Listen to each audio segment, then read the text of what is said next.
கர்த்தருடைய பரிசுத்த நாமத்துக்கு மகிமை உண்டாவதாக. இந்த நாளில் ஒரு மங்களகரமான வார்த்தை, சற்று நம்ம எதிர்பார்க்காத ஒரு வார்த்தை.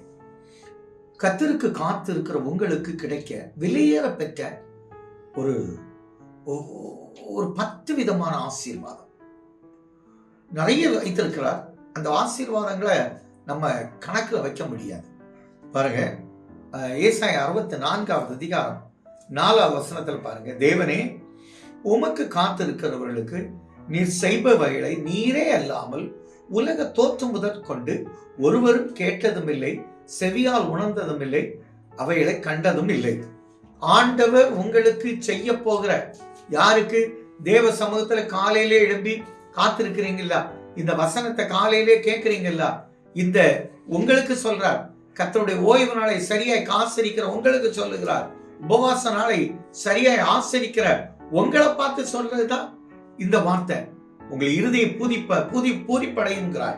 கர்த்தருக்கு காத்திரவர்கள் முதல்ல கொடுக்கிறது பாருங்க, புது பலன் உங்களுக்கு கிடைக்கிறது. புது பலன் கிடைக்கும். இழந்து போன பலன், அதாவது சரீரத்திலே இழந்து போன பலன், பலவீனத்தினால, சுகவீனத்தினால, பாடுகளினால உங்களை விட்டு போன பலனை கர்த்தர் திருப்பி கொடுப்பார். வருமானம் போய் பலனற்று போயிருப்பீங்க, கொடுப்பார். தொழில்ல, பிசினஸ்ல சின்ன பெட்டிக்கடை மாதிரி வச்சிருப்பீங்க, அதுல பெரிய நஷ்டப்பட்டிருப்பீங்க. இன்னைக்கு அதை மாற்றப்பட்டு உங்களை டிஸ்ட்ரிக்ட் லெவல்ல, வேற லெவல்ல மாற்ற அவர் சித்தமா இருக்கிறார். வியாபாரம் பண்ற எல்லாருக்கும் சொல்றேன், கர்த்தர் இந்த நாள் உங்களுடைய வியாபாரத்துல புதிய டார்கெட் சந்திக்கிற நாளா இருக்கும். இப்படி ஒவ்வொன்னா பாருங்க, எதுல எல்லாம் நீங்க இழந்தீங்களோ அதெல்லாம் தருகிறவர். ஏசாயா 40:31 தான் சொல்ற, கர்த்தருக்கு காத்திருக்கிறவர்களே புது பலன் அடைந்து கழுகுகளை போல செட்டைகளை எடுத்து எழும்புவீங்க. நீங்க ஒன்னும் தொஞ்சு போக மாட்டீங்க, சோர்ந்து போக மாட்டீங்க, எல்லாம் போயிட்டு முடங்கி போக மாட்டீங்க.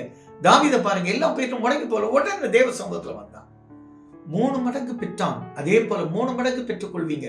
யோபுவை பாருங்க, 2 மடங்கு ரெட்டிப்பான ஆசீர்வாதம். அவன் இழந்ததெல்லாம் டபுளா கொடுத்தார். அப்படி தேவ சமூகத்துல காத்திருந்தீங்கன்னா உங்களுக்கு கொடுப்பார். நீங்க கழுகை போல சட்டைகளை அடித்து ஹாப்பியா எழும்புவீங்க.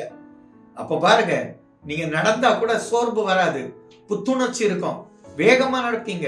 உங்க பிள்ளைகளால் குடும்பத்துல சமாதானம், பேர பிள்ளைகளால் சந்தோஷம், எல்லாவற்றையும் பெற்று அனுபவிக்க ஆண்டவர் உங்களுக்கு கிருபை கொடுத்து நன்மை செய்கிற கர்த்தர். மாற்ற இல்ல, இது சொன்னது உண்மையானா இது அப்படியே நடக்கும்.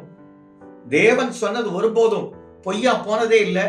அது சொன்னதை செய்யாம திரும்பாம உங்களை பிரபுக்களை போல மாற்ற அவர் சித்தமாயிருக்கிறார். சோர்ந்து போகிற உனக்கு பலன் கொடுப்பார். சத்துவம் இல்லாத உனக்கு பலனற்ற உன்னை பலப்படுத்துகிற கர்த்தர். அதனால்தான் சொல்றார், பலவீனத்திலே என் பலன் பூரணமாய் விளங்கும்படி கர்த்தர் உன்னோட காரணம் நீ தேவ சமூகத்துல காத்திருப்பது. உங்களுக்கு பெரிய நாள், நல்ல நாள், விசேஷத்த நாள். புது பலனோடு எழும்புங்க. கர்த்தர் உங்களுடைய கனவுகள் எல்லாம் புதைந்து போனதை கர்த்தர் மீண்டும் அதை திருப்பி தருவார். எங்களால தகப்பனே, இழந்து போனதெல்லாம் புது பலத்தோடு எழும்ப நீங்க கிருபை செய்ததுக்கா தோத்திரம். கழுகுகளை போல செட்டைகள் அடித்து எழும்ப கிருபை செய்ததுக்கா தோத்திரம். துதிக நம்ம மேலாமக்கே செலுத்துகிறோம். இயேசுவின் நாமத்தில் ஜெபங்கள் நல்ல பிதாவே, ஆமென்.